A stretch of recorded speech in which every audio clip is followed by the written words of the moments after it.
Hey guys. Today we start with a question that lingers quietly in the back of your mind.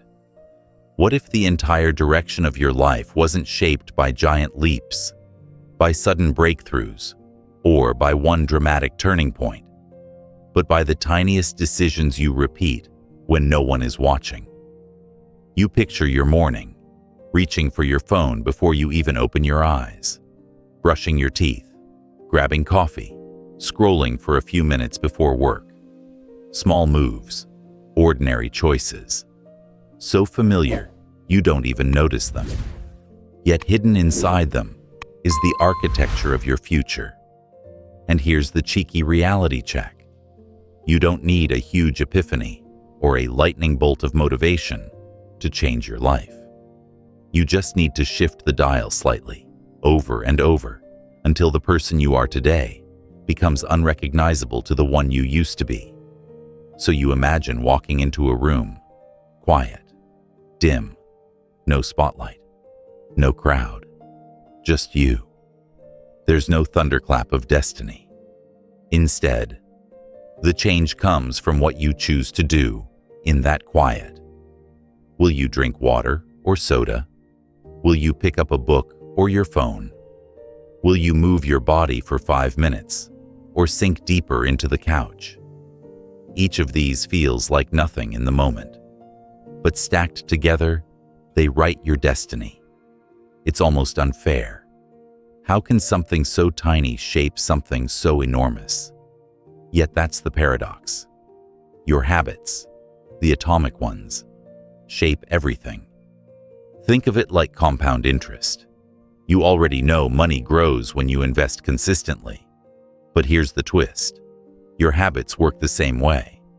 1% better every day might feel like a whisper. But after a year, it isn't 1% anymore. It's 37 times better. And here's where most people get stuck. They expect fireworks after a week at the gym or a month of journaling. But change is sneaky. It hides in plain sight. You're in what James Clear calls the plateau of latent potential, that invisible stretch where nothing seems to move. Yet underneath, momentum is stacking, pressure is building, and then one day, the rock cracks. But you, yes, you, have probably felt that sting of quitting too early. You tried something, didn't see results, and whispered to yourself that maybe you weren't cut out for it. That's the trap. You were one strike away from breaking the rock. You were 1 week away from the breakthrough. The truth is, habits aren't about immediate gratification. They're about trust. Trusting the process long enough for the results to reveal themselves. Here's the shift. Stop obsessing over goals. Goals are like the horizon. Beautiful, motivating, but always out of reach. You don't rise to the level of your goals. You fall to the level of your systems. That means what matters isn't the vision board on your wall or the list in your notebook. It's the tiny, invisible system you repeat daily. Systems compound. Goals fade. Systems are what carry you on the days you don't feel motivated. Imagine 2 runners training for a marathon. One dreams every night about crossing the finish line. The other simply laces up his shoes, day after day. No drama, no fireworks, just repetition. Which one actually becomes a runner? The second. Why? Because identity is not declared. It's proven. Every time you act, you cast a vote for the kind of person you want to become. You don't become disciplined by saying you want discipline. You become disciplined by showing up. You don't become a writer by announcing it on social media. You become a writer when you pick up a pen, 1 sentence at a time.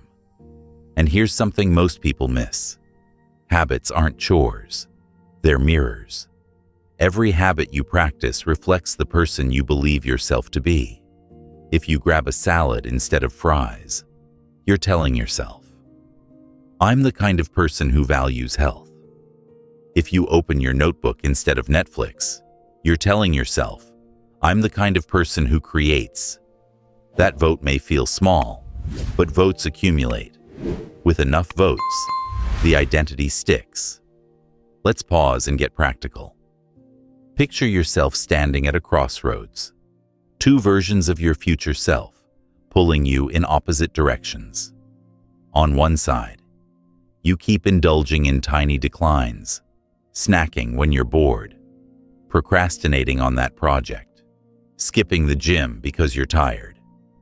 None of those seems catastrophic today, but stretched over 5 years, that version of you is heavier, less confident, more frustrated.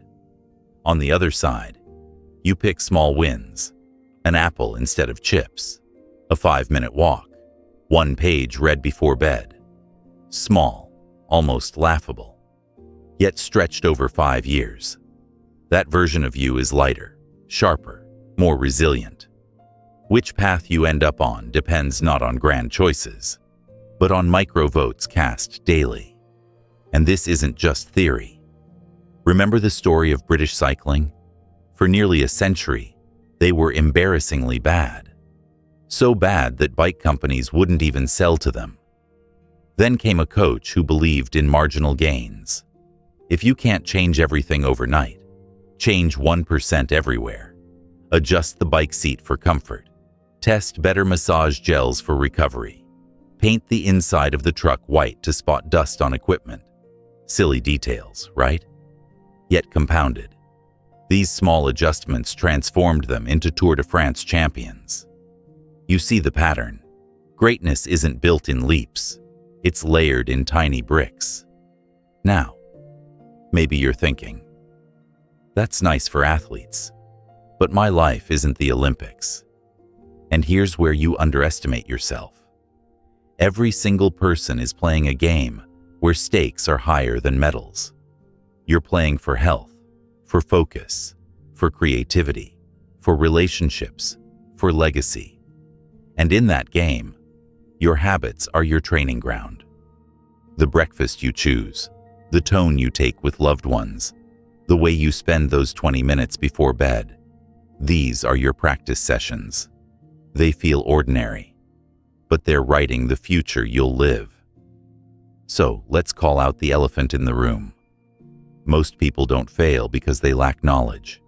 You already know exercise is good, that junk food adds weight, that scrolling late at night steals sleep. The gap isn't knowledge. The gap is systems. You're not lazy. You're human. And humans follow the path of least resistance. If your environment is stacked against you, even the strongest willpower breaks. If your phone sits beside your bed, you'll scroll. If chips are on the counter, you'll snack. But if you redesign your space, suddenly the right choice becomes the easy choice. And this is why you stop chasing motivation.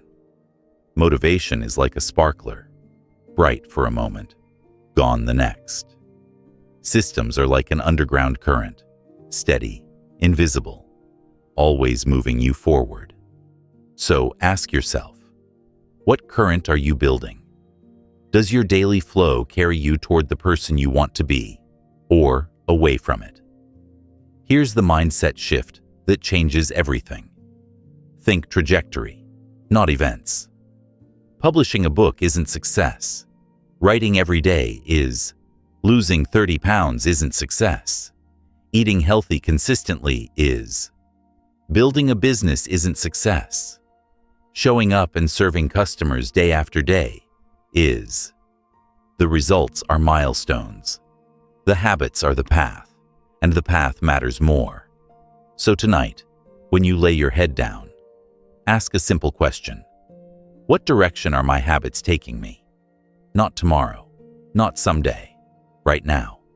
Because every tiny action is a seed. And whether that seed grows into a garden or into weeds depends on what you water daily. And here's the beautiful irony. You don't need to be perfect. You don't need to win every vote. You just need to keep voting in the same direction. Miss a day, fine. Miss a week, tough. But you can return. What matters is never missing twice. That resilience is what builds identity stronger than any streak. So as you breathe right now, take in the truth that your life is not waiting for a grand gesture. It's waiting for your smallest step. And if you can trust those steps, the trajectory shifts. The rock will crack. The horizon will draw closer. And the person you become will surprise you with how inevitable it suddenly feels. You already feel the shift beginning, that realization that destiny isn't sculpted by grand gestures, but by a steady drip of choices. Now let's dig deeper into that rhythm, because the magic lies not in a single leap, but in what happens when you get just 1% better every day. At first, it sounds trivial, almost laughable. 1%? That's barely anything. But here's the trap. Your brain is wired to crave dramatic transformations, to look for big wins that make you feel alive in the moment. Yet reality rewards the steady ones, the ones who stack tiny improvements until suddenly the floor beneath them feels different. The walls look wider, and the ceiling has disappeared. Picture a plane leaving Los Angeles, heading for New York. Adjust its nose by just a few degrees south, and you won't land in New York. You'll end up in Washington, D.C. The change is invisible at takeoff, but across miles, it becomes massive. Your life is no different. That 1% shift in your daily actions reroutes your trajectory entirely. You don't notice it on day 1 or even day 30, but year after year, it compounds. Think of it like money. A dollar invested grows into something bigger because of compound interest. But here's the twist. You are the investment. Every workout, every book, every journal entry, every healthy meal is interest added to your personal bank. Neglect works the same way. Skip enough workouts. Scroll endlessly instead of creating. Keep eating those late-night snacks, and the compound effect turns against you. Improvement multiplies. Decline multiplies. And there's no neutral ground. You're either compounding forward or backward. Now, here's the vulnerable truth most people don't admit. You want results fast. You want the gym to transform your body in weeks, the meditation app to calm your anxiety overnight, the business idea to explode in months. But that hunger for immediacy is what breaks you. Because when results don't come quickly, you assume you're failing. What you're really experiencing is the plateau of latent potential, that frustrating gap where you do the work but can't yet see the payoff. Imagine ice in a room. The temperature climbs from 25 degrees to 26 to 27 to 31. Nothing happens. You're tempted to quit. But at 32 degrees, suddenly the ice melts. Was it that 1 degree that did the trick? No. It was the accumulation of heat, all the hidden energy stacked beneath the surface, finally reaching a tipping point. That's what your habits are doing, too. So, when you start eating cleaner, or writing daily, or showing up at the gym, don't judge yourself by immediate transformation. Judge yourself by consistency, because you're not waiting for fireworks. You're stacking heat until the ice gives way. The rock breaks not because of one strike, but because of all the strikes that came before it. Your job is to keep swinging. This is why patience becomes your secret weapon. It's not glamorous. No one applauds you for reading 10 pages today or skipping dessert tonight. But those small wins layer into identity, and identity is what endures. Every day you practice, you're casting votes. And the beauty is, you don't have to win all the votes. You just need a majority. If the scale tips toward progress, your future self thanks you. Let's get brutally practical. Imagine 2 friends, both deciding to save money. One saves a little each week. The other spends freely. A year later, The difference seems small. 5 years later, it's obvious. 10 years later, one is financially free, the other is trapped. Habits are invisible in the moment, but undeniable over time. The question isn't whether you're changing, it's which direction you're compounding toward. And here's another harsh truth. Goals can betray you. When you obsess over an outcome, losing 30 pounds, publishing a book, hitting a revenue milestone, you set yourself up for disappointment. Because once you reach it, then what? You either stop and slide back, or you chase the next goal like a hamster on a wheel. Systems are different. A system is who you are becoming, not what you achieve once. A system carries you forward whether or not a goal is reached. That's why goals are about direction, but systems are about depth. Think about your morning routine. You wake up, brush your teeth, maybe sip coffee. You don't celebrate these things, you just do them. That's what you want for your most important habits. To feel as normal as brushing your teeth. To live in your system so deeply that the action becomes who you are. When habits cross that line from effortful to automatic, that's when the real transformation begins. Now, let's shift gears and talk about failure. Because compounding cuts both ways. Just as 1% better builds greatness, 1% worse erodes it. Skip one workout, fine. Skip 10, and suddenly your identity feels shaky. Snap at your partner once, forgivable. Snap often, and you become someone who damages trust. Spend mindlessly every weekend, and the mountain of debt towers higher. Decline rarely announces itself with a bang. It creeps in quietly, like water wearing down stone. And by the time you notice, the erosion feels permanent. But the truth?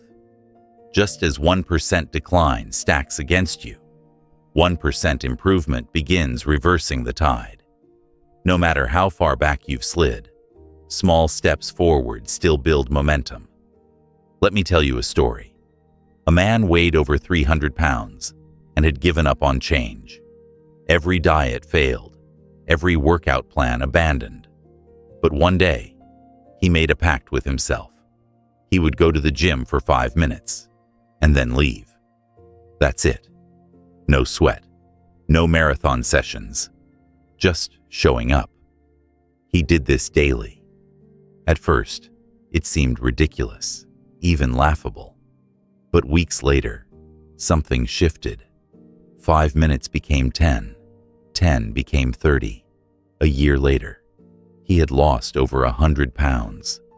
The transformation wasn't from a giant leap, but from compounding the smallest possible step. He didn't win because of willpower. He won because he trusted compounding. And here's where you step in. You have a choice today. Not a huge one. Not life or death, but a 1% choice. Read or scroll, cook or order takeout, write or procrastinate, move or sit. Each feels trivial, but each tilts your trajectory. If you want a better future, stop waiting for inspiration and start making tiny votes. The beauty is, you don't need to be perfect. You just need to persist. Compounding forgives slip-ups because direction matters more than perfection. 1 missed day won't destroy you. 10 consistent days will rebuild you. You don't need a flawless streak. You need an identity that says, I come back. So imagine your life 5 years from now. You stand in a mirror. Who's looking back? The reflection isn't determined by one dramatic event, but by the daily 1% choices you've been making. Will that person thank you? Or will they ask why you abandoned them? The future isn't built tomorrow. It's built today, right now, with what you choose in the next 5 minutes. And the simplest way to guarantee it's a future worth living is to lean on compounding. 1% better isn't just an idea. It's a law of life. You can already feel the shift in your perspective. Habits aren't just about outcomes or streaks. They're about something much deeper. Who you are becoming.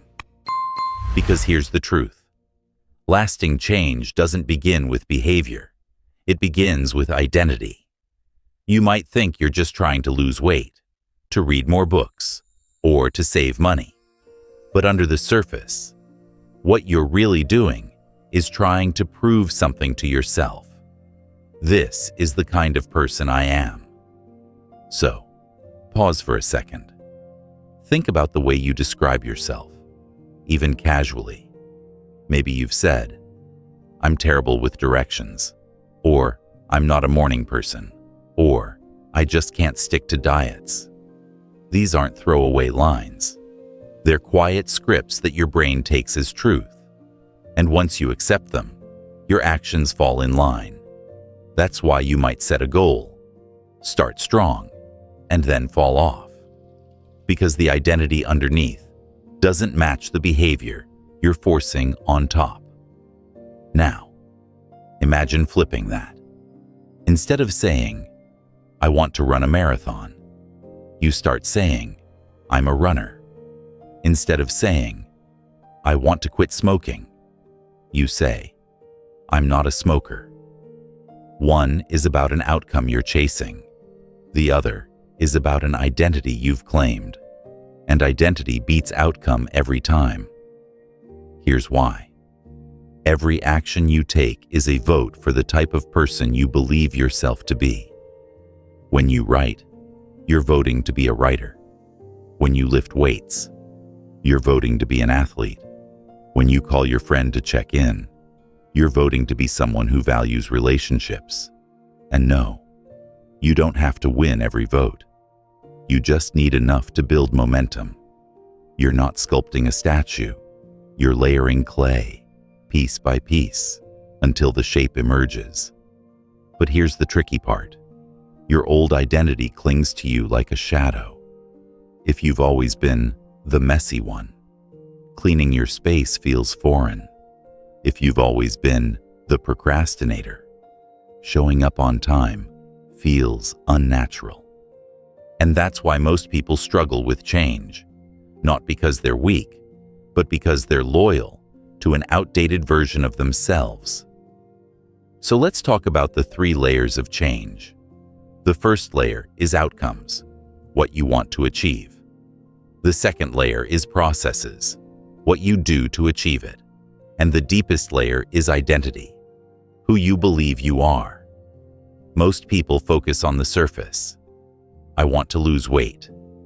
A smaller group focuses on process. I'm going to follow this workout plan. But the ones who change for life start with identity. I'm the kind of person who doesn't miss workouts. When identity shifts, habits stick. Because they're no longer forced. They're expressed. Picture this. 2 people are offered a cigarette. One says, "No thanks, I'm trying to quit." The other says, "No thanks, I don't smoke." Both reject it, but the second has already rewritten their self-image. Which one do you think is more likely to succeed long-term? Exactly. And this matters because identity is sticky. If you see yourself as a runner, lacing up your shoes isn't a debate. It's just what runners do. If you see yourself as healthy, choosing water over soda doesn't feel like punishment. It feels like alignment. When habits reflect identity, they stop being chores and start being natural extensions of who you are. But how do you shift identity when the old one has such a grip? 2 steps. First, decide the type of person you want to be. Second, prove it to yourself with small wins. If you want to be a reader, start by reading 1 page tonight. If you want to be organized, start by making your bed. If you want to be fit, start by taking the stairs instead of the elevator. These actions are small, but they're not trivial. They're votes, and every vote rewires the way you see yourself. This is where storytelling comes in, Because identity is nothing more than the story you repeat about yourself. Maybe your parents told you that you were lazy. Maybe teachers said you weren't smart. Maybe you decided you weren't athletic because you came in last during gym class. These stories become identities, and identities become prisons. The way out? Start telling a new story, one habit at a time. Here's a practical exercise. Write down the kind of person you want to be in one sentence. I am the kind of person who values health. I am the kind of person who shows up for people. I am the kind of person who creates more than I consume. Then, every day, prove it with one action. Small wins accumulate into belief, and belief becomes identity. But don't mistake this for perfection. You don't have to live out your new story flawlessly. If you miss a workout, you're still an athlete. If you forget to journal, you're still a writer. Identities aren't shattered by one failure. They're built by consistent votes. Even politicians don't need every single ballot to win. They just need enough. And you just need enough. Now, let's talk about fragile identities. If your entire sense of self is wrapped around a single outcome, like being a successful entrepreneur, what happens if your business fails? You collapse. That's why it's healthier to anchor identity to values, not outcomes. Instead of, I am a successful founder, say, I am a resilient problem solver. That identity survives failures and adapts to new arenas. Anchor yourself to traits that transcend circumstances: curiosity, resilience, creativity, kindness. And here's another insight. Your environment reinforces identity. If you're surrounded by people who reflect the identity you want, it's easier to maintain. That's why athletes train together, why writers form communities, why support groups work. Identity is contagious. Surround yourself with people who reflect who you want to be, and their habits become mirrors of your own. So imagine yourself 5 years from now. Do you want to be healthier, stronger, smarter, kinder, more disciplined? Then ask, what would that kind of person do today? And then do it, even if it's tiny. Because every small action is a vote. Every vote builds belief, and belief cements identity. You are not your past. You are not the stories others told about you. You are not the mistakes you made. You are the habits you practice today. And those habits, stacked consistently, whisper louder than any label you've carried. So, as you sit here now, remember, outcomes are goals, processes are systems, but identity, that's destiny. And when you shift your identity, your habits don't just change what you do, they change who you are and who you will always be. By now, you understand that identity is the engine that drives your habits. But identity alone isn't enough. You need to know how behaviors take root in the first place. Why is it that you reach for your phone before you even realize it? Why does the smell of popcorn at the movies practically force your hand into the bucket? Why can a single ping from your notifications light up your brain like fireworks? The answer lies in the hidden architecture of habits, the loop. Every habit you have, whether it's flossing or biting your nails, exercising or binge-watching, follows the same cycle. Cue, craving, response, reward. That's it. 4 steps, endlessly repeated, shaping your days without asking your permission. It starts with the cue. Something grabs your attention, a sound, a sight, a place, a feeling. Maybe it's your phone buzzing. Maybe it's the clock striking noon. Maybe it's that subtle wave of stress in your chest. Whatever it is, the cue whispers. Pay attention. Something's about to happen. Then comes the craving. This is where it gets interesting. It's not the cue itself that drives you. It's the meaning attached to it. You don't crave the buzz of the notification. You crave the message, the connection, the dopamine spike. You don't crave the sight of your bed. You crave rest. You don't crave the smell of coffee. You crave energy, warmth, alertness. Cravings are the emotional drivers behind everything you do. Next is the response. That's the actual behavior you perform. You pick up the phone, you brew the coffee, you flop onto the bed. If the response is easy enough and the craving strong enough, you act. And once you do, you arrive at the reward. The relief, the pleasure, the satisfaction. Your brain takes notes. Remember this. It worked. And the loop strengthens. Do this enough times, and the loop becomes automatic. You don't even think about brushing your teeth, tying your shoes, checking your email, pouring your drink. The loop runs beneath the surface like background music, invisible but powerful. So why does this matter to you? Because once you understand the loop, you stop blaming yourself for lack of discipline and start designing your habits with intention. You see the loop for what it is, a machine you can rewire. Let's make this real. Say you want to build a habit of reading before bed. Start with the cue. Make it obvious. Place your book on your pillow so it stares you in the face when you walk in. Then tap into the craving. Remind yourself that reading gives you calm, escape, growth. Move to the response. Pick up the book, even if just for 2 minutes. And finally, reward yourself.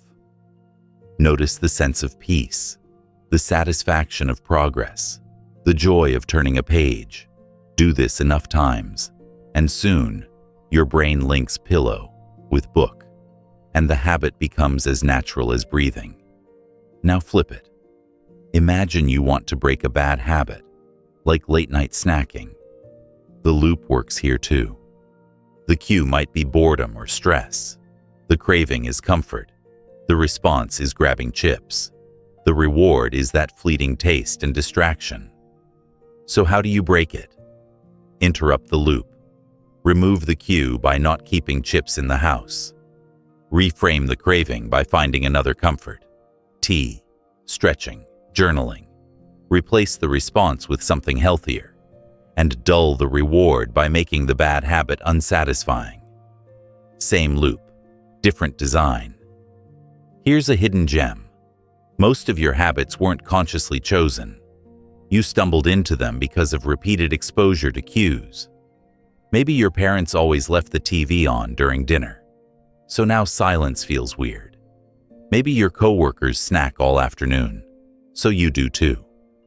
Maybe your phone has lived on your nightstand for years, so scrolling feels like second nature. Your environment trained your loops, which means you can retrain them. Think of your brain like a path in a forest. Every time you repeat a habit, you walk that path. The more you walk it, the clearer and easier it becomes. Eventually, it's the obvious way forward. Starting a new habit is like hacking through the brush. Hard at first, slow, messy. But with repetition, the path clears. Soon it's the natural route, and the old one starts to grow over. That's how the loop rewires you. But here's the kicker. Repetition, not perfection, is what makes habits stick. You don't have to nail every workout. You don't have to read for an hour every night. You don't have to meditate like a monk. What matters is that you repeat the loop, cue, craving, response, reward, again and again, until the path is worn. Progress isn't about one giant step. It's about thousands of tiny, repeated ones. Now, layer this with identity. When you complete the loop, you're not just satisfying a craving, you're reinforcing who you are. Reading a page isn't about the page, it's about being a reader. Doing push-ups isn't about the reps. It's about being strong. Cooking dinner isn't about the meal. It's about being someone who takes care of themselves. Every loop is a vote, not just for behavior, but for belief. So what do you do with this knowledge? You become a designer. You stop hoping you'll magically wake up with willpower and instead build cues that trigger the habits you want. You engineer cravings that make those habits attractive. You simplify responses so they're easy to do. And you reward yourself in ways that make your brain crave more. You take control of the loop instead of letting the loop control you. Here's a practical way to start. Pick one habit you want to build. Write down the cue, the craving, the response, and the reward. Be honest. Then tweak one part of the loop. Maybe you make the cue more visible. Maybe you tie the craving to something you love. Maybe you shrink the response to something laughably small. Maybe you amplify the reward. Tiny tweaks can flip the loop entirely. And the more you practice this, the more you realize habits aren't chains holding you back. They're levers you can pull to launch yourself forward. You're not at the mercy of unconscious loops. You're the author of them. So as you sit here, notice your loops, the ones that pull you down and the ones that lift you up. See them clearly, because once you see them, you can shift them. And once you shift them, you're not just changing what you do, you're changing who you are, one loop at a time. You've begun to see how cues shape your behaviors and how identity anchors them. But let's push even deeper, because most of your habits slip in under the radar. They don't announce themselves with flashing lights or dramatic drum beats. They happen quietly, invisibly, almost like background noise. And that's the danger. You can't change what you can't see, which is why awareness, the art of making the invisible visible, is the very first doorway to lasting transformation. Imagine this. Firefighters rush into a burning kitchen. The heat is searing, smoke is thick, and the crew works instinctively, hoses blasting. Suddenly, the commander shouts, "Everyone out." Seconds later, the floor collapses. When asked later how he knew, he couldn't explain. He just felt something was wrong. It wasn't magic. It was pattern recognition. His brain, conditioned by years of exposure, had picked up on subtle cues no one else noticed. That's what habits do too. They train you to respond to cues without even realizing it. Here's the thing. Most of your daily actions aren't conscious decisions. They're automatic responses to invisible cues. You open the fridge when you walk into the kitchen. You check your phone when you're bored. You snack when you watch TV. You scroll the moment you lie down in bed. These aren't choices. They're loops that run beneath awareness. Which means step one in building better habits is to shine a spotlight on what's been hiding in the dark. One powerful tool for this is the habit scorecard. It's deceptively simple. You write down your day from start to finish. Wake up, check phone, brush teeth, skip breakfast, scroll, shower, rush to work. Every repeated action goes on the list. Then you label each one, positive, neutral, or negative. The goal isn't to judge yourself. The goal is to see clearly, because awareness always precedes improvement. When you do this, you start noticing the invisible scripts that dictate your life. Maybe you realize you always check your email before doing deep work, killing your focus before it even begins. Maybe you see that you snack the moment you feel stressed. Maybe you discover that your just one more episode routine is really 4 hours of lost sleep every week. These insights aren't guilt trips. They're wake-up calls. Your brain is a prediction machine. Over time, it learns to anticipate rewards based on cues. The smell of coffee signals energy. The ping of a notification signals connection. The sight of your couch signals relaxation. None of these things are inherently good or bad. They just become automatic associations.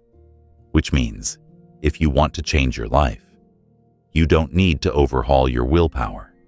You just need to redesign your cues. Take this experiment from a cafeteria. Researchers placed water bottles at eye level and moved soda to lower shelves. Suddenly, without any posters or motivational speeches, water consumption skyrocketed. No one consciously decided to be healthier. The environment simply whispered, "Choose me." This is the power of cues. They don't scream, they nudge. And when you change what you see, you change what you do. So how do you harness this? You make good cues obvious and bad cues invisible. Want to eat healthier? Put fruit on the counter where you see it every day. Want to practice guitar? Keep it on a stand in the middle of your room, not in a case under your bed. Want to stop checking your phone before bed? Charge it in another room. Visibility drives behavior. Out of sight, out of mind isn't just a cliche. It's brain science. Another powerful technique is implementation intention. This is where you turn vague goals into specific plans. Instead of saying, "I'll meditate more," you say, "I will meditate for 5 minutes at 7 a.m. in my living room." That level of specificity triples your chances of following through. Why? Because your brain loves clarity. When you know exactly what, where, and when, the habit becomes a script rather than a struggle. Even better, you can combine this with habit stacking. Take a habit you already do, like making coffee, and stack a new one on top. After I brew my coffee, I will journal one line about how I feel. The old habit becomes the cue for the new one. Suddenly, your routines grow like branches, one small action supporting another. Over time, those branches turn into a tree, a structure of habits that feels sturdy and natural. But cues aren't just physical, they're emotional. Stress can cue snacking, boredom can cue scrolling, anxiety can cue avoidance. That's why part of awareness is not only noticing what you're doing, but why you're doing it. Behind every bad habit is an unmet need, comfort, relief, distraction, and behind every good habit is a fulfilled identity. Awareness lets you catch yourself in the moment and ask, what am I really craving right now? Here's a practical challenge. Spend one day this week as a detective of your own behavior. Carry a small notebook or use your phone. Every time you notice yourself doing something on autopilot, checking your phone, grabbing a snack, turning on the TV, write down what triggered it. Was it a place, a feeling, a person, a time of day? You'll be shocked at how many invisible strings are pulling your actions. Once you see them, you can cut the ones that pull you down and strengthen the ones that pull you up. And remember, environment design beats willpower every time. You don't rise to the level of your intentions. You fall to the level of your cues. If your space is cluttered with temptations, don't expect to win a daily battle with self-control. Redesign the battlefield. Make the right choice, the easy choice, the obvious choice, the natural choice. Imagine walking into your room and seeing your journal open on the desk with a pen beside it. Imagine stepping into your kitchen and finding prepped vegetables ready to cook. Imagine sitting at your desk and your phone isn't there to steal your focus. These are tiny shifts, but they stack. They're invisible at first, until one day, your environment has quietly trained you into a new person. You're not the victim of your habits. You're the architect of them. The world around you is constantly sending you cues, shaping your loops. The question is, will you let them dictate your future unconsciously? Or will you take the pen back and start designing?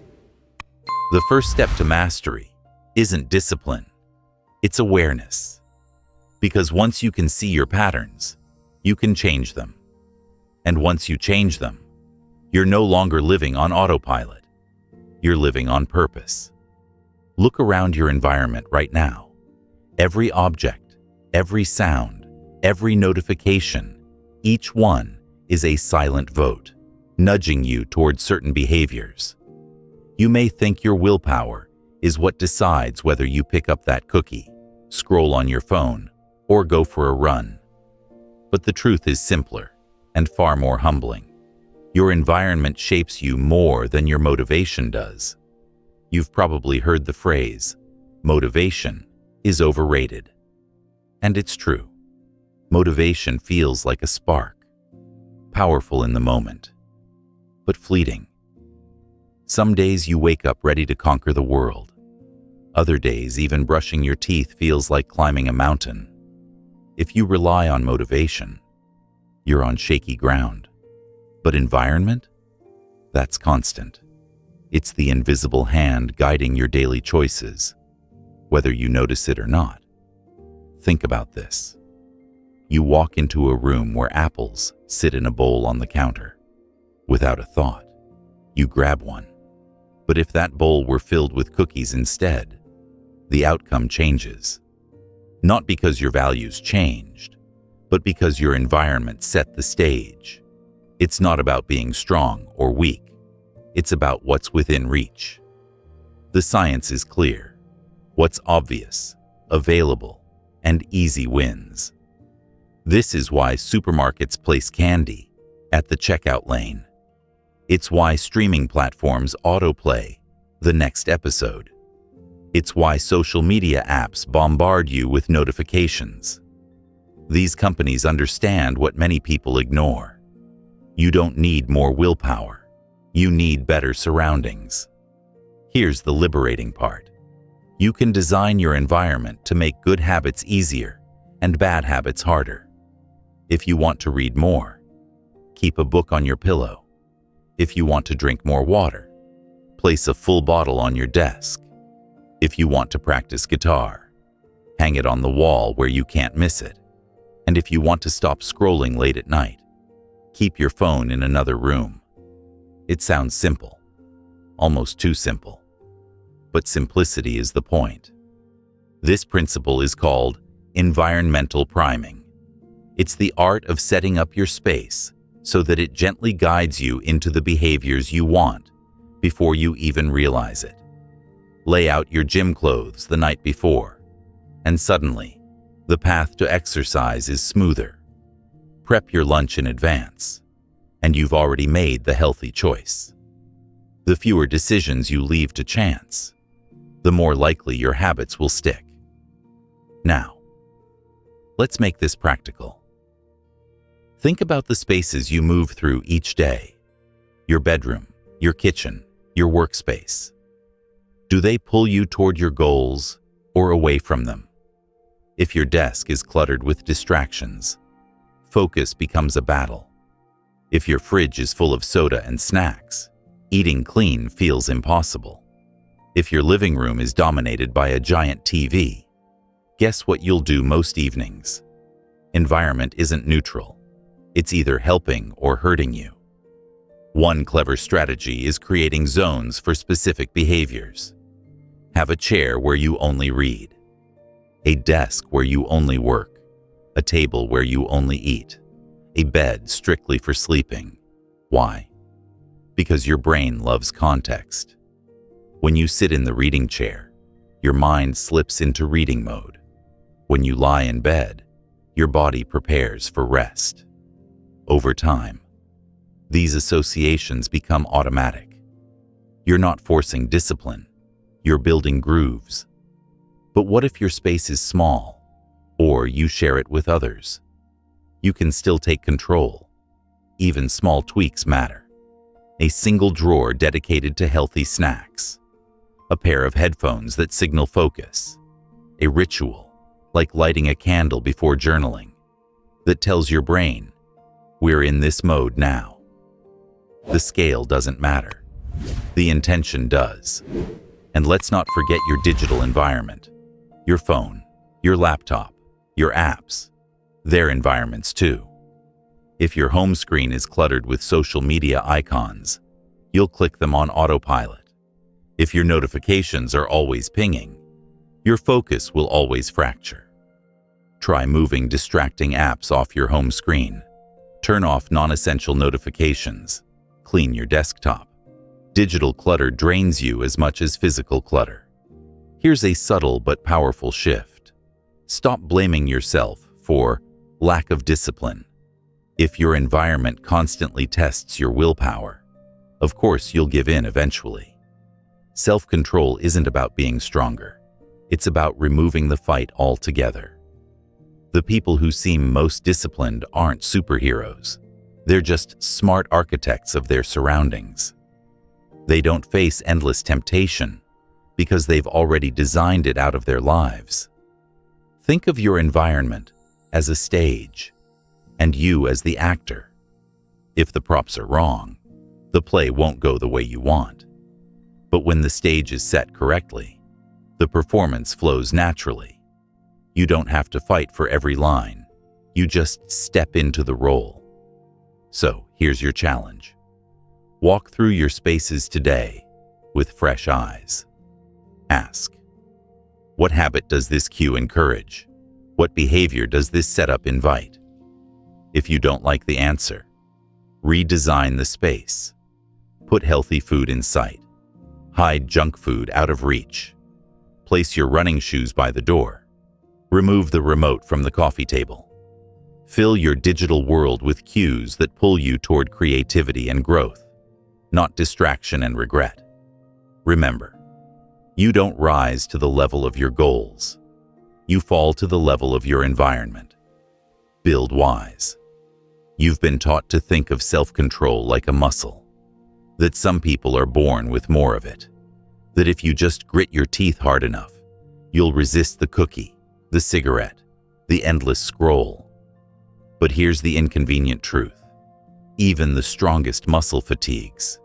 Even the most disciplined person cracks eventually. And if your entire strategy for change relies on sheer willpower, you're building on sand. The real secret? The people who seem to have the most self-control are the ones who need it the least. Why? Because they've built lives where temptations rarely appear. Their environments, their routines, their identities are aligned so well that they don't fight constant battles. They've already won them before they begin. Think about someone who eats clean year-round. You might think, wow, they must have iron discipline. But if you peek into their kitchen, you'd probably find no soda, no processed snacks, no fast food menus on the fridge. Their self-control isn't superhuman, it's strategic. They've designed their world, so the easy choice is the right choice. Here's a powerful example from history. During the Vietnam War, thousands of American soldiers became addicted to heroin overseas. Experts feared they'd bring that addiction home. But when most of them returned to the US, the addiction ended almost immediately. Why? Because the cues disappeared. The environment shifted. The triggers were gone. The craving chain was cut at the root. That's the principle at play. If the cue never arrives, the craving never starts, the response never happens, and the reward never lands. No battle, no struggle, just silence. Which means the best way to master temptation isn't to fight it, it's to avoid it altogether. So let's make this practical. If your phone keeps derailing your focus, don't just promise to be stronger. Put it in another room. If late-night snacking is your weakness, don't keep junk food in the house. If procrastination creeps in every time you sit at your desk, Block the websites that steal your hours. Remove the queue, and you never need to wrestle with the craving. Of course, life isn't perfect. You can't remove every temptation, but you can minimize exposure, and that alone makes the battle infinitely easier. Imagine trying to eat healthier while working in a bakery. Temptation is everywhere. Now imagine trying to eat healthier while working in a farmer's market. You're surrounded by fresh produce. Same willpower, different outcomes. Because environment shapes ease. This is why avoiding is often smarter than resisting. Avoid the bar if you're trying to quit drinking. Avoid the gossip circle if you're trying to stay positive. Avoid the cluttered desk if you're trying to focus. Every time you step into an environment, you're stepping into a stream of cues. Either you choose the stream that carries you toward your goals, or you'll be swept into one that drags you away. But let's zoom in further. Sometimes the cue isn't external, it's internal. Stress can be a cue, boredom can be a cue, loneliness can be a cue. That's why emotional awareness is just as important as environmental design. If you always eat when you're stressed, the solution isn't just removing snacks, it's finding healthier ways to handle stress. A walk, breathing exercises, a conversation with a friend. You're not fighting the craving, you're rerouting it. Now, let's talk identity again. Because identity doesn't just reinforce good habits, it shields you from bad ones. If you see yourself as a smoker trying to quit, cigarettes still define you. But if you say, I'm not a smoker, you've severed the identity at its root. Temptation weakens because it no longer fits your story, and your story, more than willpower, dictates your actions. Here's a mantra worth remembering. Disciplined people structure their lives so they don't need to be disciplined all the time. That's the real game. If you keep putting yourself in situations where temptation is one arm's reach away, even Hercules would fold eventually. But if you build a system where temptation rarely shows up, you'll look disciplined without even trying. So ask yourself, where are you constantly testing your willpower? Is it your pantry, your desk, your phone, your friend group? What cues are you exposing yourself to daily that make resistance harder than it has to be? Once you spot them, the next move isn't to toughen up, it's to redesign. Remove the lighter if you're quitting smoking. Cancel the streaming subscription if it's killing your evenings. Move the remote control away from the couch. Tell a friend you respect to hold you accountable. Make the bad habit invisible, unattractive, difficult, and unsatisfying. Then, at the same time, make the good habit obvious, attractive, easy, and satisfying. The less energy required, the more sustainable it becomes. You don't have to prove your strength every day. You just have to be wise enough to know where you're weak, and then design around it. That's not weakness. That's strategy. And here's the liberating part. Self-control stops being a battle. It becomes peace. You're no longer white-knuckling your way through temptation. You're flowing through a life designed to support you. And when your world whispers the right cues, temptation fades, habits stick, and identity strengthens, all without a fight. Think about your habits as if they were magnets. Some pull you in effortlessly. You don't even think before you're lost in them. Scrolling social media until your thumb aches. Binging a show when you swore you'd only watch one episode. Reaching for that salty snack you didn't plan to eat. These habits are strong magnets. They tug at you until you surrender. And then, there are the other habits. The ones you know matter. The ones that could transform your health, your confidence, your career, reading daily, exercising, journaling, meditating. They don't pull you in at all.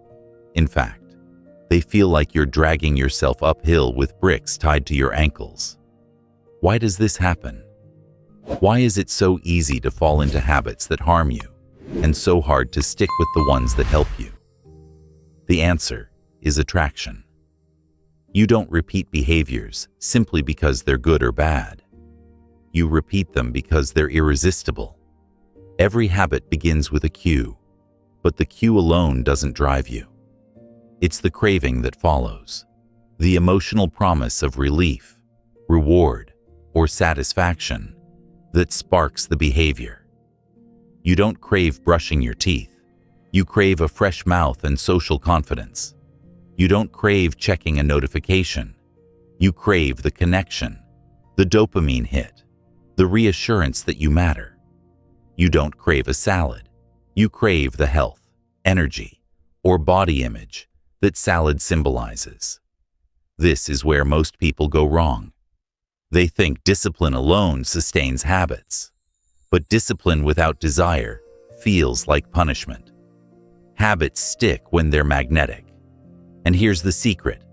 You can make them magnetic. You can engineer attraction. Imagine this.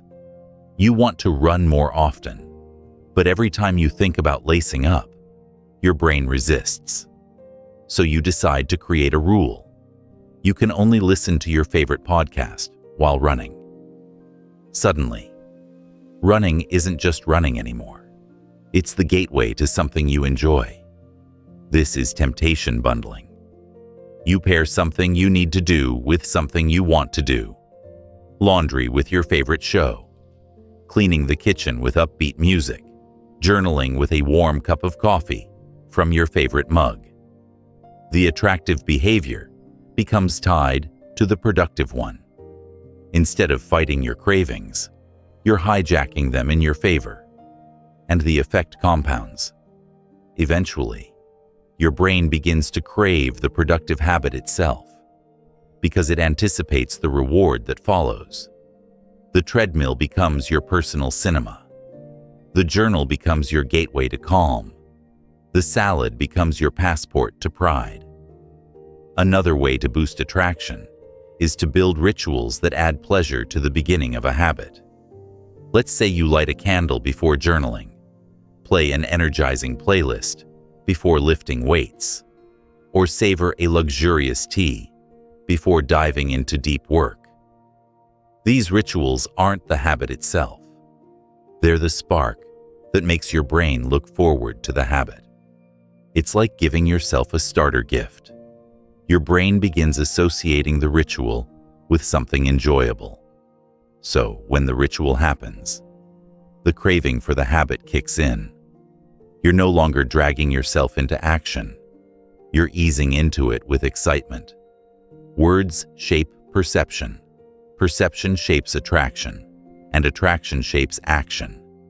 If you tell yourself, "I have to go to the gym," you've turned exercise into a chore. But if you say, "I get to move my body and build strength," the same habit feels like an opportunity. This isn't fluffy self-talk. It's neuroscience.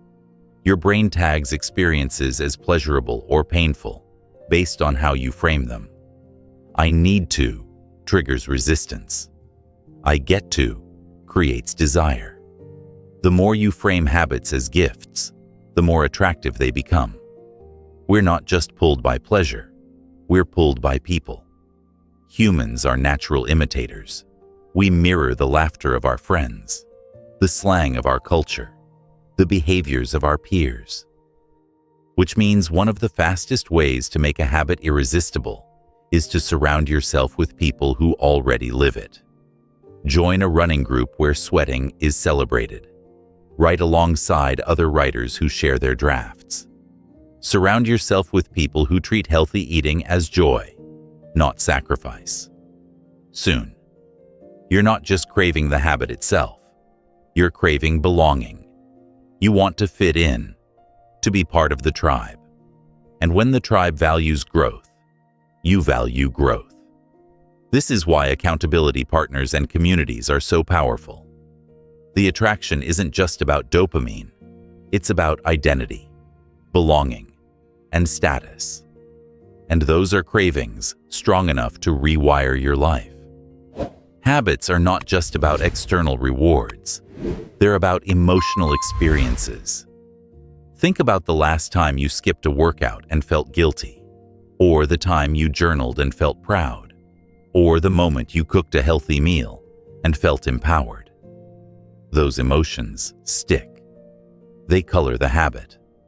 To make a habit magnetic, don't just focus on the action. Focus on the emotion it generates. Celebrate small wins. Smile after finishing a workout. Whisper to yourself, "That's who I am now." These micro celebrations layer joy onto the habit, making it feel attractive at a deeper level. Take one habit you want to build and dissect it. Ask, what ritual could make the start enjoyable? What reward could follow immediately after? How can I reframe the language so it feels like a privilege, not a chore? Who can I surround myself with to make this habit socially magnetic? How can I celebrate progress in a way that feels satisfying right now? Answer those questions honestly, and you'll start pulling the habit toward you instead of pushing yourself toward it. Let's ground this with more everyday cases. Suppose you want to practice meditation. Instead of forcing 20 minutes of silence, you start with 2 minutes accompanied by calming incense and soft background music. You're not just sitting still, you're gifting yourself peace. That shift makes meditation a craving, not a chore. Or maybe you want to cook at home more. Instead of thinking of it as saving money or being healthier, you turn it into a creative ritual. You plate food beautifully, experiment with colors, even share pictures with friends. Suddenly, cooking isn't duty. It's art, pride, connection. Or perhaps you want to write. Instead of staring at a blank page in silence, you begin with a creativity ritual, a special playlist, a favorite pen, a candle that only burns when you're writing. Over time, your brain begins craving the act because it's wrapped in rituals of pleasure. And here's where it ties back into identity. The more you engineer habits to be attractive, the more you reinforce the story you're telling yourself. I am the kind of person who does this. Attraction fuels repetition. Repetition reinforces identity. Identity then deepens attraction. It's a self-sustaining loop. That's why people who see themselves as athletes don't just force workouts, they crave them. Writers don't just struggle to write, they feel off when they don't. Healthy eaters don't just endure salads, they genuinely enjoy them. Attraction isn't fake. It becomes real when layered with identity, ritual, and social reinforcement. Discipline will get you started, but desire will keep you going. And the beauty is, desire can be designed. By bundling habits with pleasure, building rituals, reframing language, and surrounding yourself with magnetic communities, you turn uphill battles into downhill flows. The habits you once resisted become the habits you can't imagine living without. And that's the real magic. Not forcing yourself to climb the mountain, but making the climb feel so rewarding that you'd miss it if you stopped. So don't just ask, how can I make myself do this? Ask, how can I make myself want this? Because once a habit becomes attractive, it doesn't just pull you forward, it pulls your future forward too. Look at your daily life for a moment. Every action you take is not only a choice you make, it's also a reflection of the people who surround you. Humans are social creatures, and whether you realize it or not, your habits are quietly shaped, reinforced, or sabotaged by the company you keep. You imitate without thinking. You conform without noticing. and you crave belonging so deeply that you often adopt behaviors just to feel accepted. This is why the role of family and friends in shaping your habits is so powerful. It isn't just about willpower or even about environment. It's about identity in the context of your tribe. You don't simply want to do better. You want to be seen as someone who belongs, someone who fits, someone who matters. And that desire can either pull you upward or drag you down. James Clear identifies 3 groups that mold us: the close, the many, and the powerful. The close are your family and friends, the people you see most often. Their habits rub off on you more than you realize. If your partner spends evenings watching television, you'll likely end up on the couch too. If your closest friends prioritize fitness, it becomes natural for you to hit the gym. Habits are contagious, and the ones nearest to you carry the strongest influence. Then there are the many, your broader community, your culture, your social environment. This is the invisible crowd whose behaviors define what feels normal. If you live in a culture where everyone drinks on weekends, abstaining feels strange. If you live in a culture where walking and biking are the norm, those habits feel easy. We absorb the values of the crowd because we fear standing out too much. Finally, there are the powerful, mentors, leaders, people you admire. These figures inspire imitation because they embody the success or status you crave. Their behaviors feel aspirational. When someone you respect models a habit, you don't just see the action, you see the identity you want for yourself. Think about this. Why do some people thrive in new habits while others fail? Often, it comes down to social belonging. You can will yourself to eat differently for a while, but if everyone around you scoffs at your rabbit food, resistance builds. You can push yourself to study more, but if your peers ridicule ambition, the pressure pulls you back down. On the flip side, if your group praises growth, celebrates consistency, and values discipline, you'll rise with them almost automatically. The truth is, habits aren't just private behaviors. They're badges of belonging. We smoke, drink, work, rest, laugh, and even spend money in ways that mirror our groups. Belonging feels good, and habits become the price of entry. So how do you make this work in your favor? First, take a hard look at your circle. Who are the people closest to you? Do they live the kind of life you aspire to, or the kind of life you're trying to escape? This isn't about cutting people off. It's about awareness. You can love someone and still recognize that their habits don't align with your growth. Second, seek out groups that normalize the habits you want. If you want to get fit, join a running club. If you want to read more, join a book community.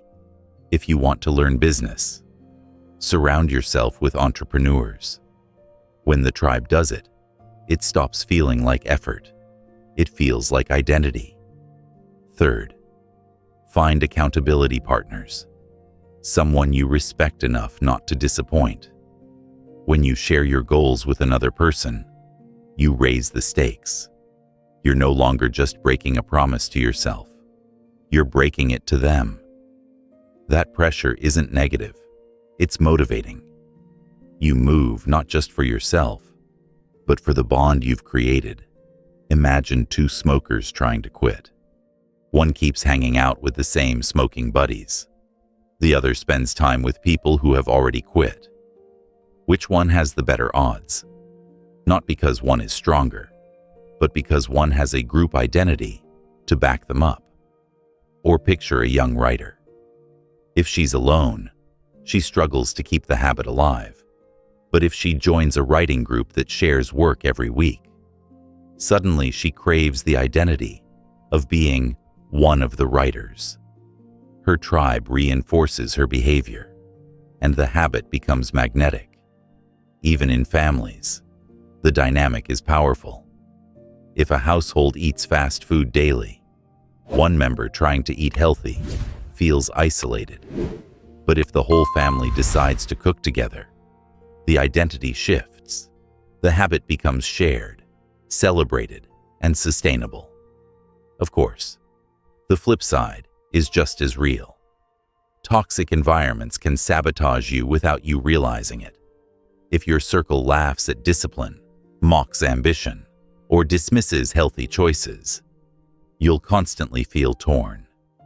You'll either conform to fit in or feel like an outcast every time you make a better choice. Neither is sustainable long-term. That's why building a second family of choice, a circle that aligns with your values, is so important. You don't need to abandon your old friends, but you must counterbalance them with people who inspire you forward. The more time you spend with the right group, the less power the wrong group has over you. Every time you choose your group, you're choosing your identity. Are you aligning with people who live the life you want, or people who reinforce the habits you're trying to leave behind? It's not just about influence. It's about belonging to the future you're creating. And here's the deeper truth. Belonging isn't weakness, it's power. When you use social belonging consciously, you harness one of the strongest forces in human behavior. You turn peer pressure into progress. You turn conformity into consistency. You turn "I have to do this" into "we do this." So ask yourself, who's shaping you right now? Are they pulling you forward or holding you back? Because in the end, your habits aren't just yours, they're ours. And if you want to transform your life, transform the hours you belong to. You know the habits you wish you could erase, the ones that cling to you like shadows, overeating when you're stressed, scrolling endlessly when you're bored, snapping at someone you love when you're tired, staying up late even when you promised yourself an early night. These aren't random slips, they're patterns. And here's the tough truth. You can't just snap your fingers and delete a bad habit. You need to understand why it exists in the first place. Every habit, even the destructive ones, is a solution to a problem. That's right. Your bad habits are serving you in some way. Smoking might be soothing stress. Procrastination might be protecting you from fear of failure. Endless scrolling might be shielding you from loneliness. The behavior itself might hurt you, but the craving behind it is real. Until you address the craving, the habit will return like a stubborn weed. Bad habits are rarely about weakness. They're about misdirected coping. You're trying to solve a problem, emotional discomfort, boredom, uncertainty, but you're reaching for the wrong tool. Think of procrastination on the surface. It looks like laziness, but peel it back, and you find fear. Fear of judgment, fear of not being good enough, fear of the discomfort that comes with the task. Avoiding the task is avoiding the feeling. Or think of late-night snacking. You're not hungry at midnight. You're restless, stressed, or lonely. The chips aren't solving hunger. They're numbing emotion. When you see habits this way, you stop asking, "Why am I so weak?" and start asking, "What problem am I really trying to solve?" You can't change a habit you're blind to. This is why awareness is step one. Start noticing when, where, and why your bad habits show up. Keep a habit scorecard. Write down your repeated actions without judgment. Morning, wake up, check phone. Afternoon, open social media when stuck at work. Evening, snack while watching TV. The point isn't guilt, it's clarity. You're spotting the patterns, exposing the invisible loops. When you see the cue, craving, response, and reward laid out, the illusion breaks. You're no longer at the mercy of invisible triggers. You can intervene. Once you've spotted the root, it's time to rewrite it. If you snack when stressed, what healthier outlet could reduce stress? Breathing exercises, a quick walk, journaling. If you procrastinate from fear, what small action could reduce the fear without overwhelming you? Starting with 2 minutes, breaking the task into micro steps. This isn't about punishment. It's about finding better solutions. You're not deleting the craving. You're redirecting it. The 4 laws of behavior change work in reverse for breaking bad habits. Make it invisible. Remove the cue. Don't keep junk food in the house. Hide the apps that waste your time. Make it unattractive. Reframe the story. Instead of telling yourself smoking is relaxing, remind yourself it's stealing your energy and money. Make it difficult. Add friction. Unplug the TV after watching. Put your phone in another room during work. Cancel the subscription that tempts you. Make it unsatisfying. Add accountability. Promise a friend you'll pay them money if you skip your commitment. Set up consequences that sting. Bad habits thrive on ease and invisibility. Strip them of both, and they wither. But the real transformation comes when you shift identity. If you keep saying, "I'm trying to quit," you're still identifying as the person with the bad habit. But if you say, "I'm not that person anymore," the habit loses its grip. Every time you choose differently, you're proving your new identity to yourself. I'm the kind of person who chooses health. I'm the kind of person who focuses. I'm the kind of person who respects my time. Identity isn't the end goal. It's the foundation. Here's a trap to avoid. Don't just rip out a bad habit and leave a void. That void will pull you back. Replace the habit instead. If scrolling fills boredom, replace it with reading, calling a friend, or sketching. If overeating fills stress, replace it with stretching, journaling, or walking. Your brain doesn't like empty space. It likes solutions. So give it better ones. Pick one bad habit.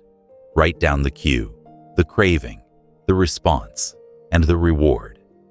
Then ask yourself, what's the real craving? Stress relief, comfort, escape. What healthier habit could meet that craving? How can I make the bad habit invisible, unattractive, difficult, and unsatisfying? How can I reframe my identity so the bad habit feels foreign? Do this, and you'll see your bad habits not as chains, but as puzzles. And puzzles can be solved. One last piece: compassion. You will slip. You'll scroll when you swore you wouldn't. You'll eat the thing you promised you'd avoid. That doesn't mean you're weak. It means you're human. The key isn't perfection, it's persistence.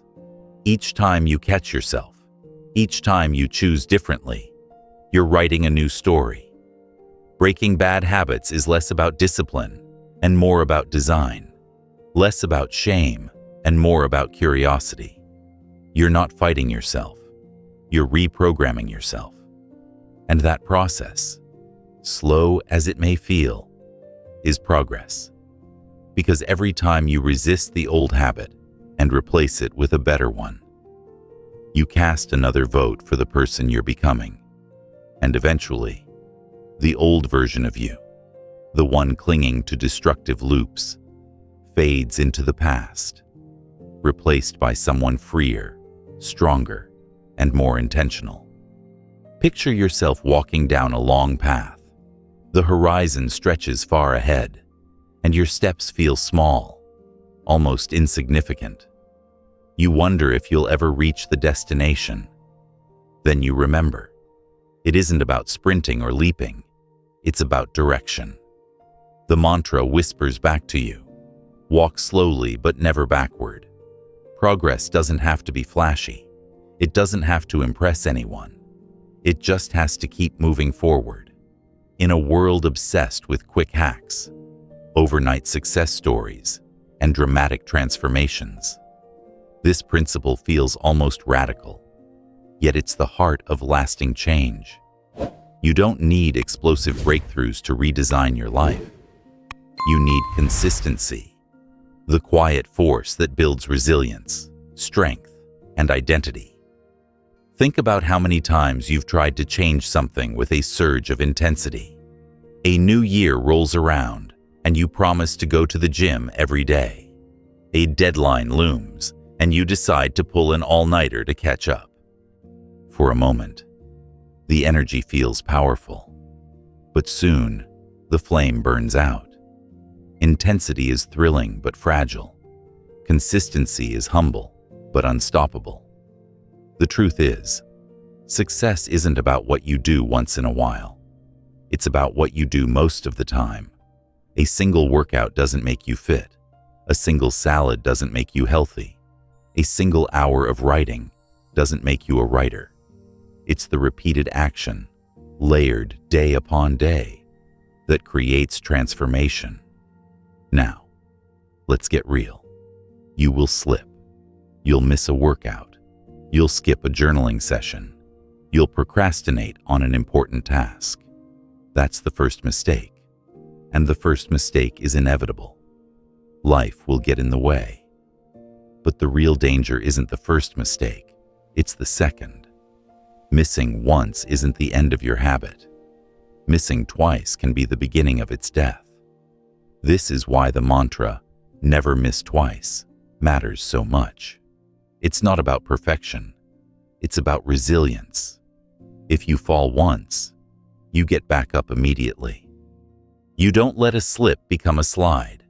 You don't let an accident become an identity.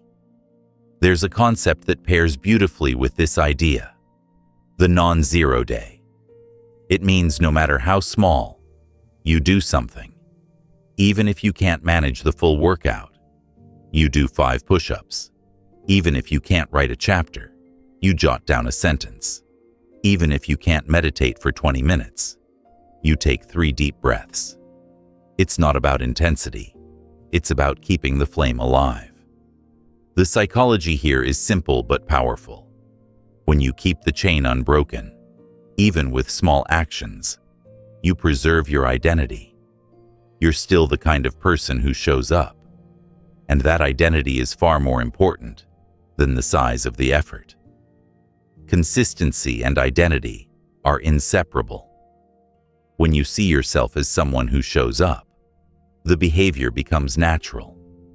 Athletes don't go to the gym every day because they feel motivated. They go because it's who they are. Writers don't write because they always feel inspired.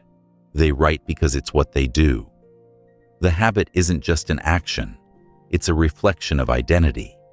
And this is why walking slowly is so powerful. When you show up consistently, even in small ways, you anchor your identity. The habit doesn't fade when motivation does. It stays because it's part of who you are. But here's the hard part. For a long time, consistency can feel like it isn't working. You eat better for weeks, but the scale doesn't budge. You practice guitar daily, but you still sound clumsy. You write every night, but your words feel flat. This is the plateau of latent potential. It's where most people quit. They don't see the payoff and assume it isn't working. But habits are like compound interest. The results are delayed, but exponential. The rock breaks not because of one strike, but because of the 100 strikes before it. Consistency keeps swinging the hammer until the breakthrough comes. And when it comes, it feels sudden, but it was actually built quietly, day after day. One way to strengthen consistency is to track your habits. A visual record, a calendar with check marks, an app with streaks, even a notebook can create momentum. Seeing your progress builds pride. You don't want to break the chain. You want to keep the streak alive. but be careful not to obsess over tracking itself.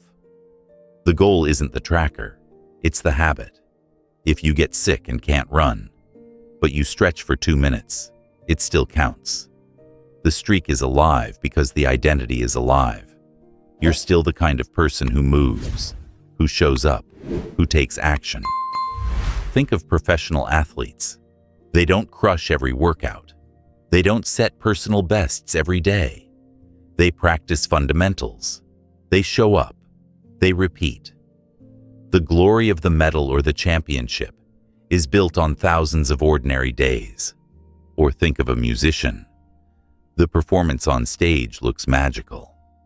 But behind it are countless rehearsals, scales, drills, and moments of boredom. Consistency, not brilliance, makes mastery possible. Or think of your own life. Every skill you have today, reading, writing, walking, speaking, was built slowly, step by step, over time. None of them arrived in a flash.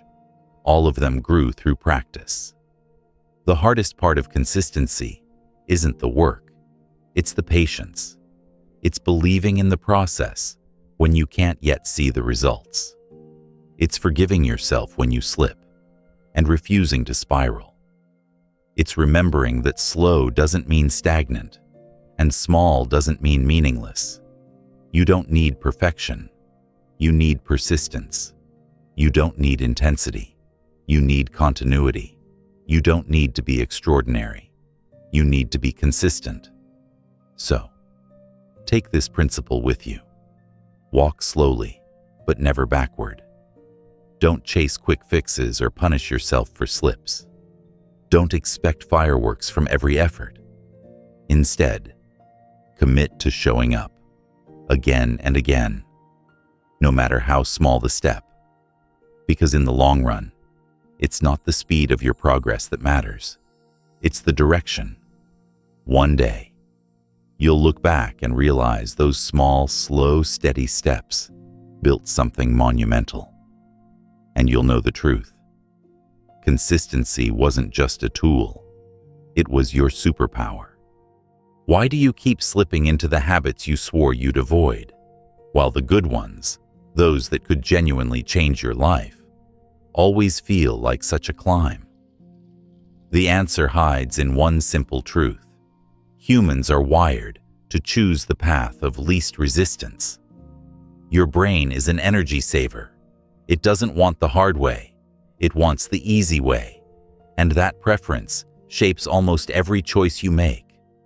This isn't laziness. It's survival. For thousands of years, your ancestors had to conserve energy to endure famine, storms, and predators.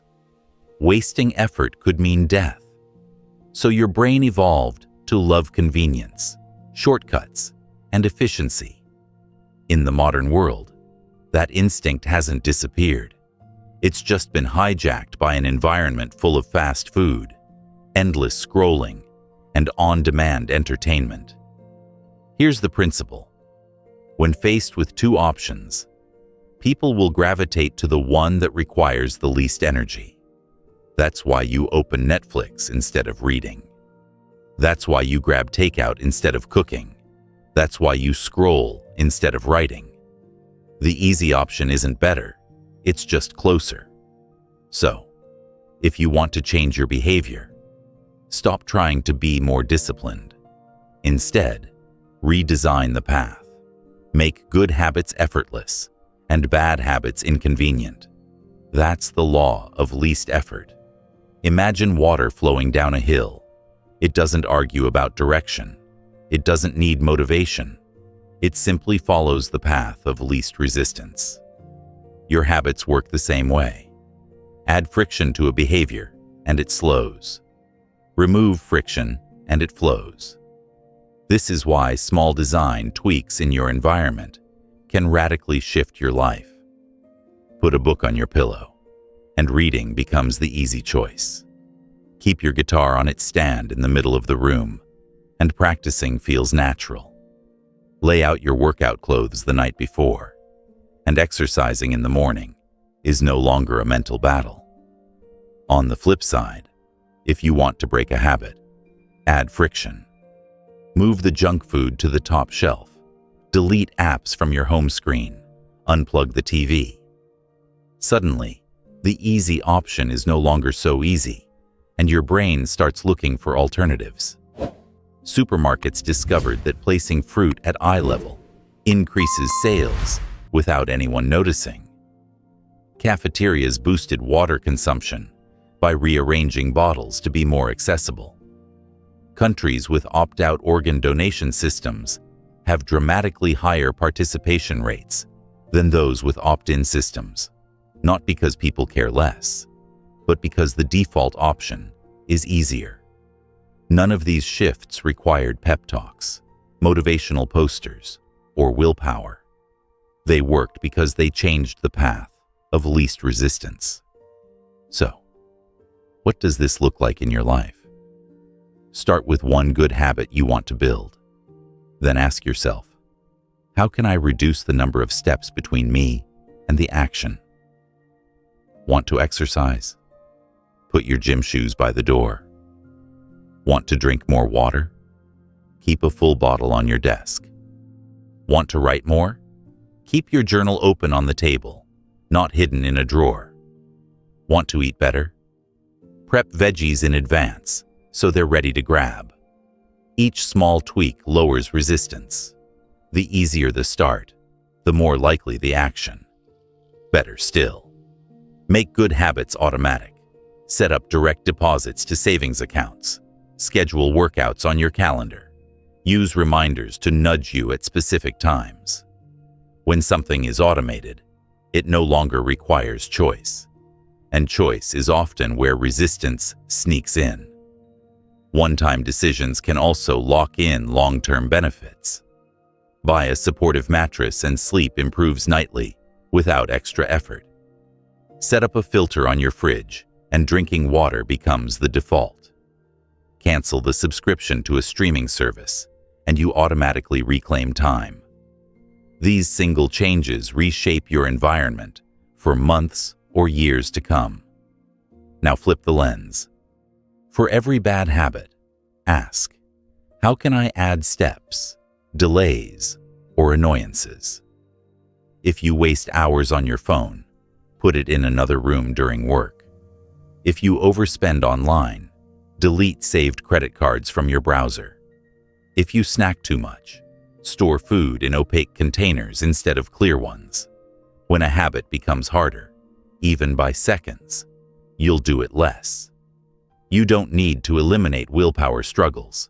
You just need to tilt the balance of effort. Remember, habits are votes for identity. And when the good habits are easier, you start casting those votes more often. Over time, the identity grows stronger. I'm a reader. I'm active. I'm disciplined. The easier the habit, the more votes you cast. The more votes you cast, the truer the identity feels. Think of your home as a silent teammate. Each room is sending you cues and shaping behaviors. Is your kitchen arranged to make healthy food convenient? Is your living room set up to encourage connection or just binge watching?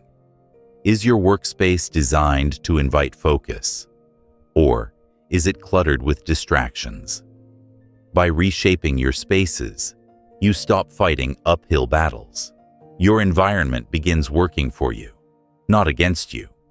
And once it's set up, you don't need motivation. It happens naturally. In the end, the secret isn't about becoming superhuman. It's about being smart enough to guide your human nature. You will always prefer easy over hard. Instead of fighting that truth, embrace it. Make the right thing, the easy thing. Make the wrong thing, the hard thing. When you do, your life changes quietly, but profoundly. You stop feeling like every habit is a struggle. You stop wasting energy on willpower wars. You start flowing, like water down a hill, toward the person you want to be. Because success doesn't belong to the most disciplined. It belongs to the ones who design their lives so that the best choice is also the easiest choice. You know that moment. You're staring at a task you promised yourself you'd do, but instead of starting, you sit frozen. Your brain throws up excuses. I'll do it later. I need more time. Let me check one more thing first. Before you know it, the day slips away. This isn't laziness, it's friction. It's the invisible resistance between you and the act of starting. And the longer you hesitate, the heavier that resistance feels. Here's the truth. Starting is the hardest part. Writing the first line, tying the shoelaces, opening the book. Once you begin, momentum builds almost on its own. But how do you make starting effortless? James Clear offers a deceptively simple but life-changing strategy, the 2-minute rule. The rule is this: when you start a new habit, make it take less than 2 minutes. That's it. Just 2 minutes. Want to read more? Start with read 1 page. Want to get fit? Start with put on workout clothes. Want to write? Start with open my notebook. These tiny beginnings sound laughable, almost trivial. But they're not tricks. They're gateways. By lowering the barrier to entry, you bypass the mental friction. You make the habit too easy to resist. And here's the magic. Once you're already in motion, you'll usually go further. You meant to read 1 page. Suddenly, you're 10 pages deep. You meant to stretch for 2 minutes. You end up doing 15. You meant to write 1 sentence. You find yourself filling 2 pages. This is where most people get stuck. They confuse motion with action. Motion feels productive. You plan your workout. You buy gear. You research apps. But none of that makes you fitter. Action does. Lifting the weight. Doing the push-up. Breaking a sweat. The 2-minute rule cuts through the illusion of motion by forcing you into action. And here's the deeper truth. You can't optimize what you don't start. You can't improve a habit you're not doing.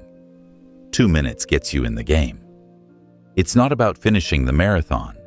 It's about putting on your shoes and stepping outside. Why does this matter so much? Because habits are votes for identity. Every time you start, no matter how small, you're proving something to yourself. Read a page. You're a reader. Do 1 push-up. You're active. Write a sentence. You're a writer. The scale doesn't matter. The repetition does.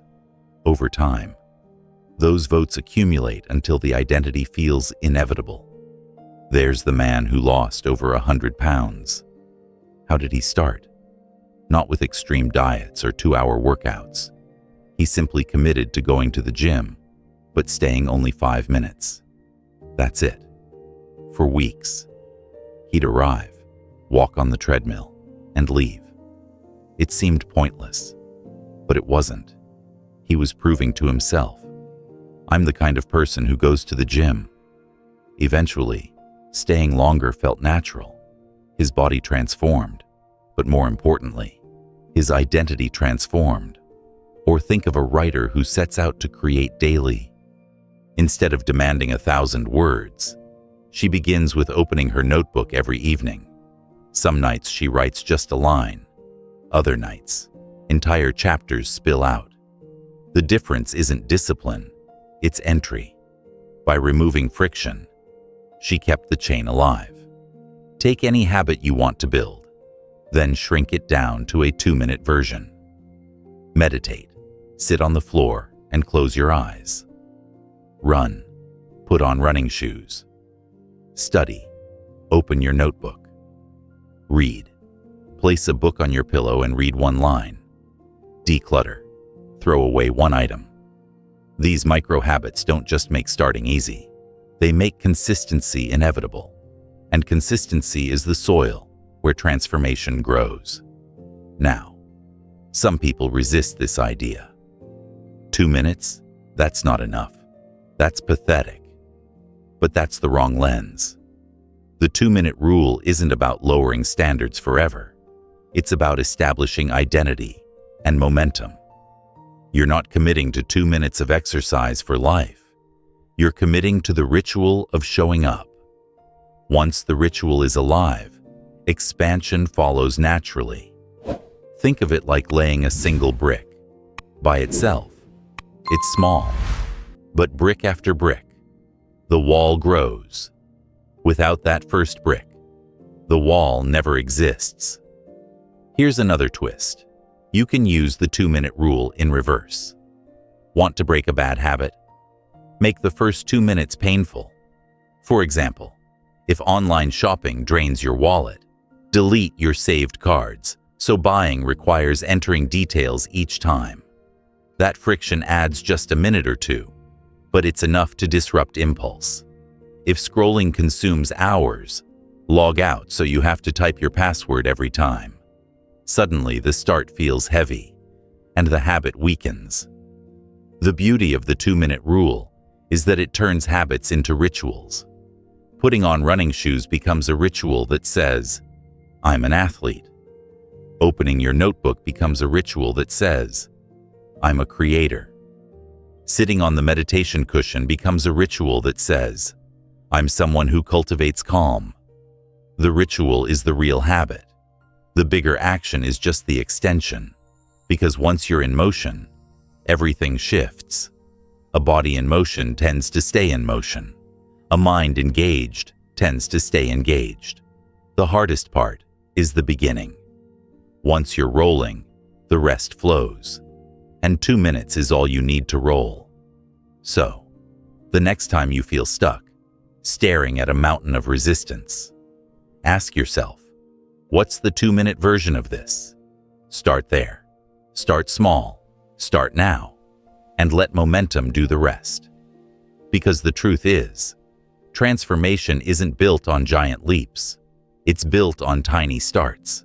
And the person who learns to start, again and again, becomes unstoppable.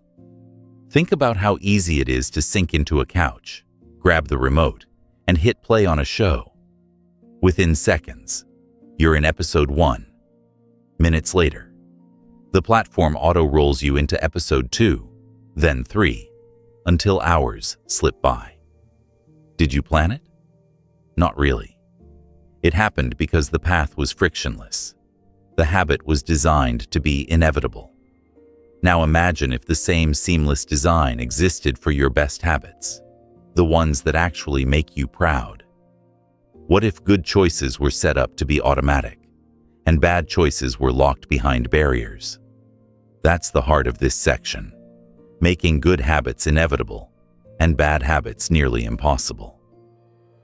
One of the most powerful strategies is the commitment device, a choice you make in the present to guide your future self. It's like building a moat around your best intentions. The idea is simple. Don't rely on willpower later when you're tired, stressed, or tempted. Instead, set up systems now that make the good path easy and the bad path inconvenient. Think of Victor Hugo, the French author, facing a looming deadline. He locked away all his clothes except a single oversized shawl. With nothing to wear in public, he had no choice but to stay home and write. Extreme? Sure. But it worked. He finished his book on time. The point isn't to copy his eccentricity. It's to see the power of boxing yourself into the right choice. Want to save money? Automate transfers to a savings account. Want to eat healthier? Only stock groceries that align with your goals. Want to spend less time online? Delete social media apps or give the passwords to a trusted friend. Want to work out? Pay for a class in advance, so skipping feels like wasting money. Each device shifts the choice architecture, so the good habit becomes the default and the bad one fades. Sometimes the smartest habit change is a single action that pays dividends forever. Buy a high-quality mattress once, and you improve sleep every night. Get a water filter, and drinking more becomes natural.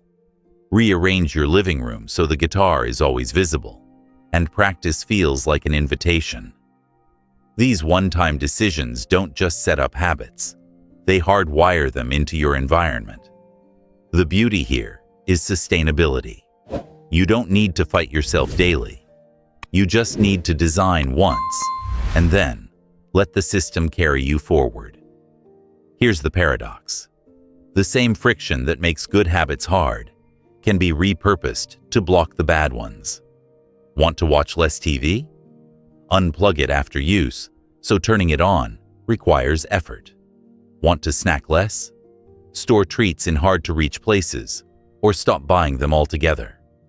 Want to waste less time online? Use apps that block sites after a limit. When the bad habit requires extra effort, it stops being the default. You might still choose it occasionally, but not automatically. And that small disruption is often enough to weaken its grip.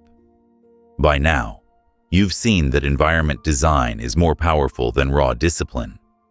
Why? Because environment whispers to you constantly. It cues you before you're even aware of choosing. A fridge stocked with fruit is an invitation to eat well. A desk cleared of distractions is an invitation to focus. A phone placed out of reach is an invitation to rest. You don't rise to the level of your willpower. You fall to the level of your systems. And your environment is the foundation of those systems. But it's not just physical spaces. Your social world is an environment. 2. Commitment devices can be built socially. Tell a friend you'll meet them for a morning run. Join a group where the behavior you want is the norm. Sign an accountability contract where failure has consequences. Humans hate disappointing others, especially people they respect. Use that instinct to your advantage. Another hidden benefit of commitment devices is the removal of decision fatigue. Every time you face a choice, you drain a little energy. Should I work out today? Should I eat this or that? Should I scroll or sleep? Too many choices, and your brain defaults to the easiest one. But if the choice is already made, if the clothes are laid out, the meal is prepped, the class is paid for, you don't burn energy debating, you just follow through. Some people resist this idea, worrying that commitment devices limit freedom. But here's the truth. They create it. They free you from the constant tug-of-war in your head. They free you from regret. They free you to spend energy on what matters, instead of fighting impulses. By designing your environment wisely, you're not caging yourself. You're liberating yourself. Imagine 2 versions of your future. In the first, you rely on willpower alone. Every day is a battle against temptation. Some days you win, some days you lose, and guilt piles up. In the second, you've designed your environment with smart commitment devices. Your fridge supports your health. Your schedule supports your productivity. Your space supports your focus. In that world, you don't fight daily battles. You glide. Which version of your future feels lighter? Which one feels inevitable? That's the gift of this principle. So ask yourself, how can you make your best habits the automatic choice? How can you make your worst habits exhausting to follow through on? What one-time decision can you make today that pays off for years? Because change isn't about being stronger than your impulses. It's about being smarter than them. It's about building a world where your future self thanks your present self for making the right thing, the easy thing. And once you do, success doesn't feel like a struggle. It feels like a natural consequence of the systems you designed. Take a breath. Let yourself notice how far you've come in this journey. You began with a simple question. What if your life could be reshaped not by dramatic revolutions, but by small, steady, almost invisible choices. And now, after walking through every story, every principle, every moment of reflection, you can feel it. The truth is no longer abstract. It lives in you. You've seen how identity and behavior intertwine, how tiny wins cast votes for the person you are becoming, and how environment, repetition, and design all quietly carve the path you walk each day. You've learned that willpower isn't the secret weapon. Systems are. And when you build those systems wisely, change feels less like a fight and more like a flow. But here's the part that matters most. This isn't a theory anymore. This is practice. Every time you show up for 2 minutes, every time you choose the easier good habit over the tempting bad one, every time you design your world to make the best path the natural one, you are rewriting your future in real time. No applause, no spotlight, just the daily compounding of effort. And as you leave this audiobook behind, remember that mastery isn't about perfection. It's about patience. It's about walking slowly, but never backward. Some days you'll move a little, some days a lot. But each step adds weight to your new identity. One page, one push-up, one choice at a time. You are stacking bricks that build the story of your life. So be gentle with yourself. Celebrate the small wins. Trust the invisible compounding of effort. And most of all, stay curious. Habits aren't cages. They're tools. They're maps, not the territory. They're a way of guiding yourself, not confining yourself. This is your invitation to keep building. Not tomorrow, not someday. Today. One habit, one vote, one breath at a time. Because your future isn't waiting for a breakthrough. It's unfolding in the smallest decisions you make right now.